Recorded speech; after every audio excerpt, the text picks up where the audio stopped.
When you first learn to ride a bike, those training wheels physically stop you from falling over, right? Yeah, it's very mechanical, hard safety net. Exactly. But eventually those come off and you're suddenly relying entirely on this mix of physics and your own rapidly developing but still kind of unreliable intuition. And I mean, the stakes in that scenario are pretty low.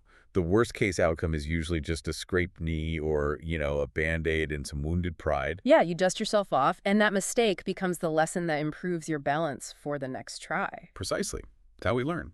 But then, if you zoom out and look at complex industrial environments like chemical plants, power grids, or, I don't know, deep-sea drilling Oh, platforms, yeah.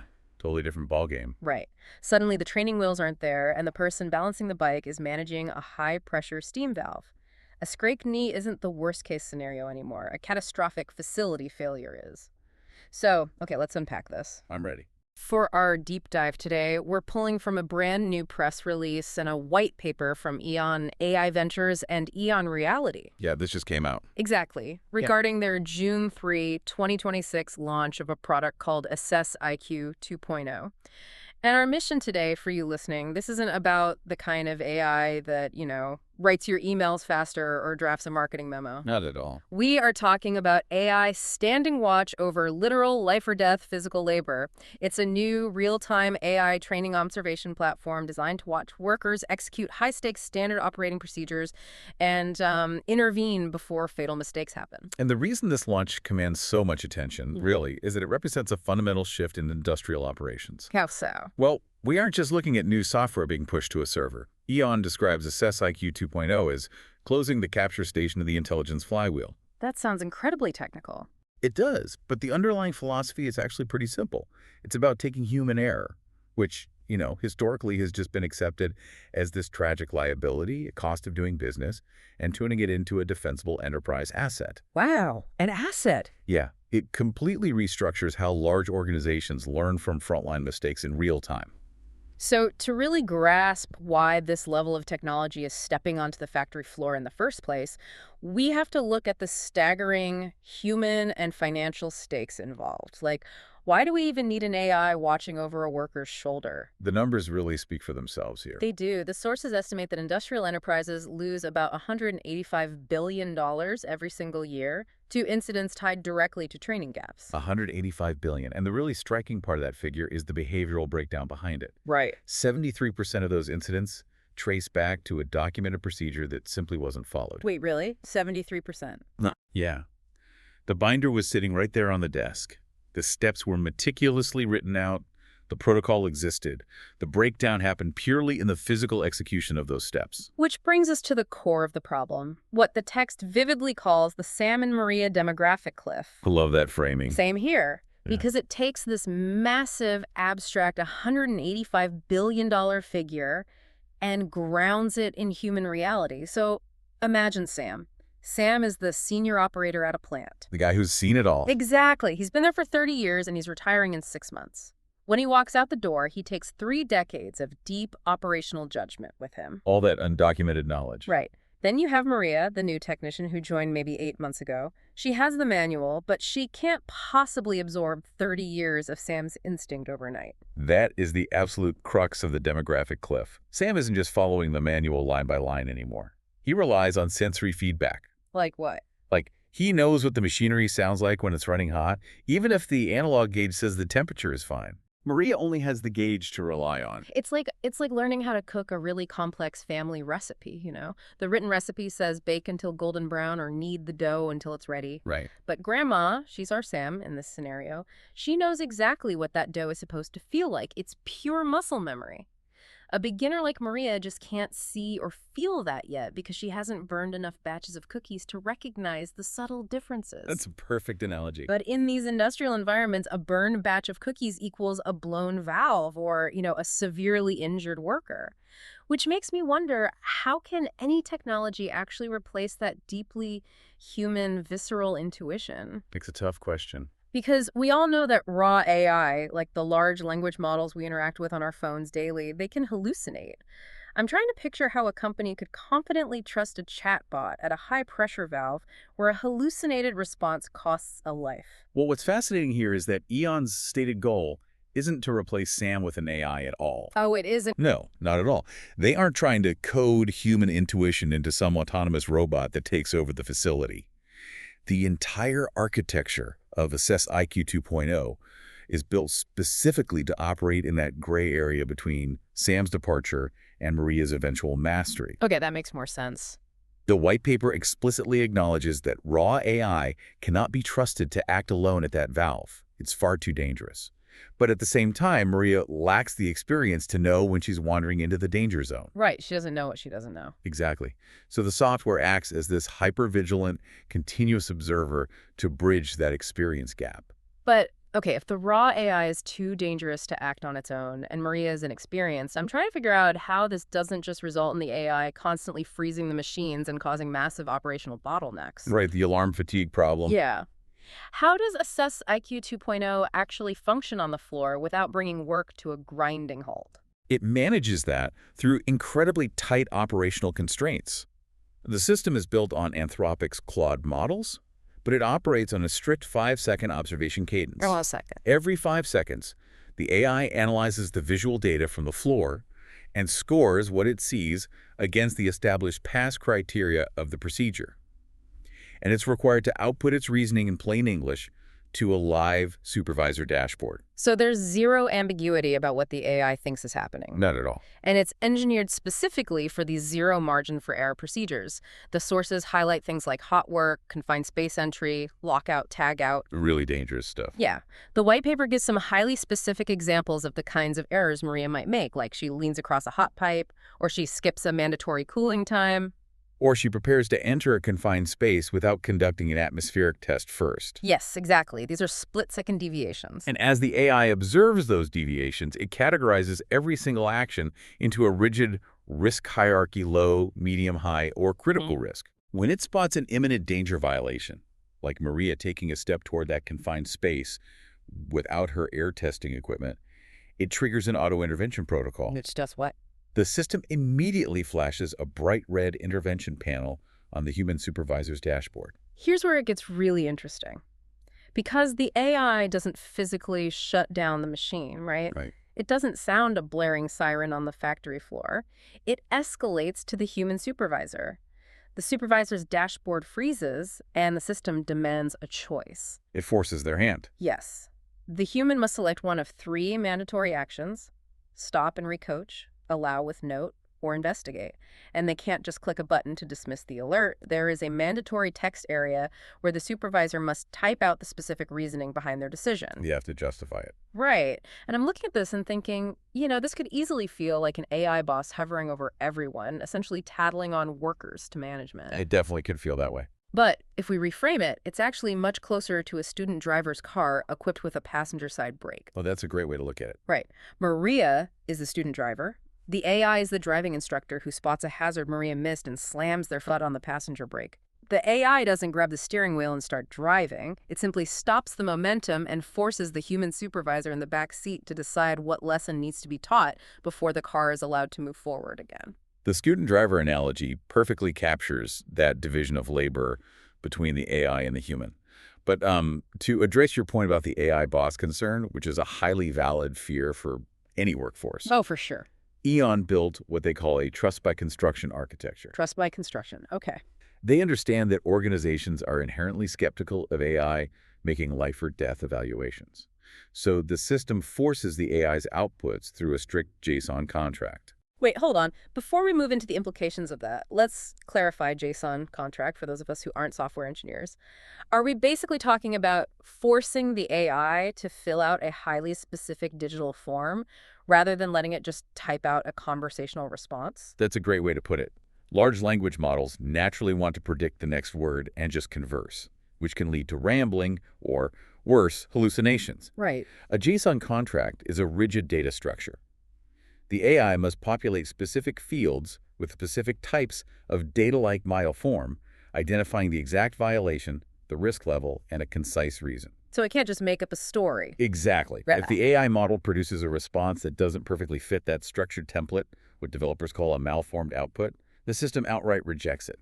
The AI is not allowed to silently guess. Oh, wow. If it gets confused by the visual data or the output breaks the contract, It falls back to safe defaults, meaning it instantly escalates to the human supervisor. So the system's default state in the face of uncertainty is essentially, hey, I can't confirm this is safe, so a human needs to make the final call and a human needs to put their name on it. Exactly.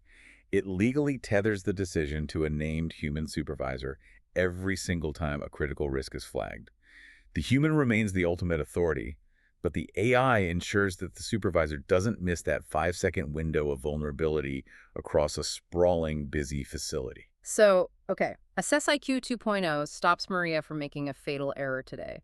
She doesn't enter the untested confined space. The immediate crisis is averted. Right. But the sources detail how EON pushes this beyond just immediate physical safety. They move the discussion into legal and corporate defensibility. This is a huge piece of it. Yeah, like if a regulatory body or an insurer comes knocking a year from now, how does a company prove they actually did the right thing in that tiny 5-second window? They do it through what the release terms cryptographically signed evidence packs.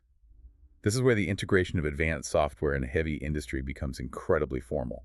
Dan Lajerskar, the CEO of EON AI Ventures, has a quote in the press release that frames this shift perfectly.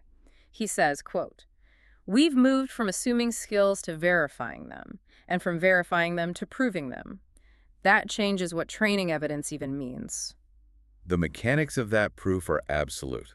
Every single incident, every time that red intervention panel appears and the supervisor makes a call, automatically generates a one-page PDF document. Automatically. Automatically. And this file contains the trainee's name, the specific procedure being executed, the exact violation the AI detected, the AI's plain English reasoning, and the supervisor's final decision, complete with their typed justification. But this isn't just a standard PDL you could easily edit or forge after the fact to cover up a mistake, right? No, not at all. Because the technical specs here are intense. The text states everything is hash-chained across all events and signed with an ED 25519 signature. Yeah, that's heavy cryptography. Right. Let's break that down, because I know hash chaining and cryptographic signatures can sound like blockchain buzzwords. If I understand the mechanism correctly, a hash is essentially a unique digital fingerprint of that specific PDF document. Exactly. If anyone tries to go back and alter a single comma or change one pixel of an image to make the supervisor look better, the math changes and the digital fingerprint is completely shattered. That's the exact mechanism. The ED 2551N signature is a highly secure mathematical lock sealing that fingerprint. Okay. And because these events are hash-chained, each new evidence pack contains a piece of the cryptographic fingerprint from the previous event. They're literally interlocked in a timeline. So you can't just swap one out. You cannot insert a fake document into the middle of the chain 6 months later without mathematically breaking every single document that comes after it. And the most crucial part of this is that it's all independently verifiable. An insurance adjuster or a court investigator doesn't even have to trust EON's software. Right, they can verify it themselves. They can take that PDF, check it against EON's public key using standard cryptographic tools, and prove mathematically that the document hasn't been altered since the exact second the supervisor clicked stop and recoach. This raises an important question, though. Yeah. Why does achieving this court grade by default standard actually matter for daily operations? Why does it? Because historically, industrial accidents exist in a murky, defensive world of he said, she said. A pressure valve blows, someone gets hurt, and the investigation drags on for months. Right. Like, did the worker skip a step on their own? Did the supervisor implicitly encourage them to skip it to speed up production? Was the initial training manual outdated? Exactly. It turns into a sprawling, tangled web of corporate liability where everyone is just trying to protect themselves. Just pointing fingers. This cryptographic evidence pack dissolves that ambiguity instantly. It provides immutable mathematical proof of exactly what the AI saw, what it flagged, and exactly what the named supervisor decided to do in response. That's wild. The text notes that this signed evidence pack is sitting on Sam's old desk by the very next shift. It's ready for an audit before the day is even over. Think about your own workplace for a second, whether you manage a supply chain, work in a hospital, or just lead a small team. Imagine if every time you bypassed a standard protocol, or every time you made a high-stakes call, it generated a permanent, court-grade, cryptographically sealed ledger of your choice and your boss's approval. It's a lot of pressure. Does that level of indisputable surveillance feel deeply empowering because it proves beyond a shadow of a doubt that you did things right? Or is it absolutely terrifying because it means you can never ever hide a shortcut or a momentary lapse in judgment? It forces a profound shift in the psychological dynamics of a workplace. But from the perspective of an enterprise trying to plug a $185 billion hole, it provides an unparalleled level of clarity and legal protection. So, Assess IQ 2.0 stops Maria from making the fatal error today. And the cryptographically signed PDF proves the supervisor handled it correctly. But the underlying problem remains. Maria still doesn't know how to do the job safely for tomorrow. Right. Catching mistakes is fundamentally reactive. It's putting out a fire.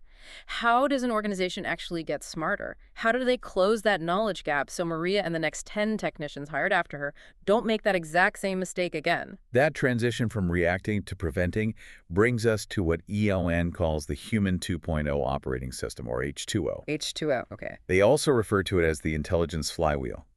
Assess IQ 2.0 is highly effective, but it is just one component of this larger ecosystem. Just a piece of the puzzle. Right. The flywheel is designed to close the continuous learning loop. Catching the error is just the entry point. The true enterprise value lies in compounding that new knowledge, so the error gets engineered out of the organization completely. So what does this all mean? Let's walk through this loop by following Maria's near miss, because the sources detail 4 specific stations in this flywheel. First, you have the encode station. Right. This involves products called Genesis 3 and Scenario Factory. This is where the organization watches an expert like Sam, extracts the knowledge from his head, and encodes it into thousands of digital procedures overnight. It's the creation of the baseline manual, basically. Exactly. Next is the Deploy Station. Using tools like Field IQ and Brainy, the company pushes those digital procedures directly to the workers, guiding them hands-free on smart glasses out in the field. So they see the steps right in front of them. Yes. And then we arrive at the third station, Capture. That is the specific role Assess IQ 2.0 fills. Okay, that makes sense. It's the critical missing link they've just launched. It provides the real-time AI observation, the forced supervisor intervention, and the signed evidence we've been unpacking. It verifies what actually happens in physical reality, constantly comparing it against the baseline manual encoded in Step 1. Which leads directly to the final, most crucial station compound. Using a product called Compound IQ, the system doesn't just file Maria's mistake away in an HR folder. No, it puts it to work. Right. It takes that captured discrepancy from Assess IQ 2.0 and automatically analyzes it. Compound IQ realizes, hey, Maria almost walked into that confined space because the current procedure doesn't emphasize atmospheric testing early enough. It finds the root cause. Yeah. It then automatically rewrites the procedure overnight to include a sharper, more prominent warning. The next morning, when a different worker puts on their smart glasses via Field IQ, that updated warning is already projected into their field of vision. It's seamless. It's the difference between merely catching a typo on a printed page versus automatically updating the company's entire digital spell check dictionary so literally no one in the building can ever make that specific typo again. If we connect this to the bigger picture, the ultimate value proposition EON AI Ventures is offering is transformative for heavy industry. By integrating this continuous 4-station loop encode, deploy, capture, compound, the chaotic, dangerous gap between what your safety manuals say and what your workers actually do on the floor stops being a massive liability. It becomes an asset. It becomes a compounding asset. It turns into a proprietary data set of operational truth that a competitor cannot simply buy off the shelf or scrape from the internet. And industrial companies are clearly eager to get this compounding loop running. The white paper highlights the 2026 anchor cohort. Right, the early adopters. Where EON is giving 10 enterprises preferred pricing and early access to this exact architecture ahead of general availability in Q3 of 2026. Which is coming up fast. It is. The text also details an offering called the 90-day H2O engagement, which is designed to help a company stand up this first compounding loop in just 3 months. And Assess IQ 2.0 is now included right out of the box to act as that foundational capture station. Because without that capture capability, you simply cannot compound. Without Assess IQ 2.0 physically watching, analyzing, and verifying reality through that strict JSON contract, the intelligence flywheel just spins in the abstract. You're just guessing. You are left deploying procedures blindly and hoping for the best, still entirely disconnected from what happens when the wrench actually turns at the valve. We've covered some incredible complex ground today. We started with a $185 billion industrial problem driven by human error and the demographic reality of retiring experts taking their hard-earned intuition with them. And we explored how Assess IQ 2.0 acts as a passenger-side brake, utilizing frontier-grade AI under strict constraints to spot imminent danger. While forcing a human supervisor to make the final documented judgment call. We examined the underlying mechanisms of how those decisions are locked into cryptographically signed evidence packs. Yeah, we saw how hash chaining and ED 2555519 signatures change the very definition of safety compliance, moving it from a loose assumption to court-grade mathematical proof that regulators can verify without needing to trust the software provider. And finally, we tracked how all of that observation and proof feeds into a continuous intelligence flywheel. Catching a single mistake today, systematically update the operating procedures for the entire workforce by tomorrow morning. It's an incredibly comprehensive, tightly engineered vision for the future of industrial safety and corporate knowledge. But the sheer scale of this continuous observation does leave us with some profound questions about the nature of modern work and what it means for the human being standing at the center of it all. It really does. And that is exactly what we want to leave you to mull over today. The press release repeats this core philosophy that with Assess IQ 2.0, everything is on the record. Everything. Every misstep a worker makes, every split second of hesitation, and every single supervisor intervention is permanently hash-chained into an unalterable court-grade timeline. The technological achievement of securing that operational data is undeniable. But the psychological impact on the workforce is an unknown variable we have yet to truly measure. Exactly. Will this extreme level of transparency, this constant AI observation, and this cryptographic permanence create the absolute safest, most highly optimized industrial environments in human history? Or will it create a workforce that is so deeply paralyzed by the fear of making an immutable mistake on their permanent digital record that they stop trusting their own human intuition entirely? It's a heavy thought. We started this deep dive talking about the training wheels coming off and learning to rely on your own balance. If the AI is always watching, always judging, and always recording every single wobble, if it's recording every single wobble, do we ever really learn to ride the bike ourselves? That's the real question. Let that simmer as you think about what being part of Human 2.0 might really feel like when you clock in on the factory floor. Thank you so much for joining us to unpack this today. Catch you next time.